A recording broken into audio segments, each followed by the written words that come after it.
Masruk hikoya qiladi.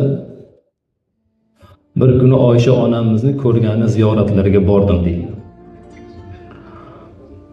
Xodimlarga aytdilarki, men uchun bir dasturxon yozishni aytdilar. Va dasturxon yozilingandan keyin menga qarab aytdilarki, qachon to'yib ovqat yesam ichimdan yig'ib to'lib keladi va o'zimni tuta olmayman, yig'layman dedilar. Nega yig'laysiz deb so'radim deydi.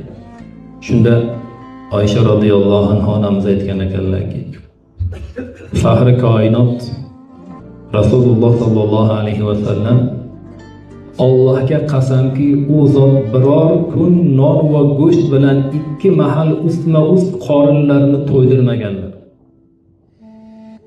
U zotning bu hollari ko'z oldimga keladi va ko'z yoshlarimni to'xtata olmayman degan ekan.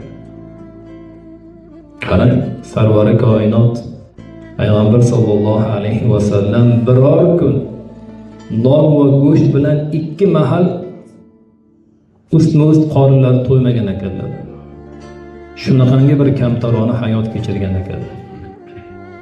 Lekin Robbilariga shukr qilmaymi deb shunchalar ko'p ibodat qilardilarki, oyoqlari shishib ketardi. Siz bilan biz bugun azizlar o'zimizni bir holimizga bir qaraylik. Allohga qay darajada shukr qilyapmiz? Payg'ambar sallallohu alayhi va sallam o'tirmagan dasturxonlarda shunday ulug' zotlar yemagan taomlarda shundoq bir Xudoy taolo rizqimizni ulug' qilib turibdi. Alloh taologa ko'p shukr qilishimiz kerak azizlar.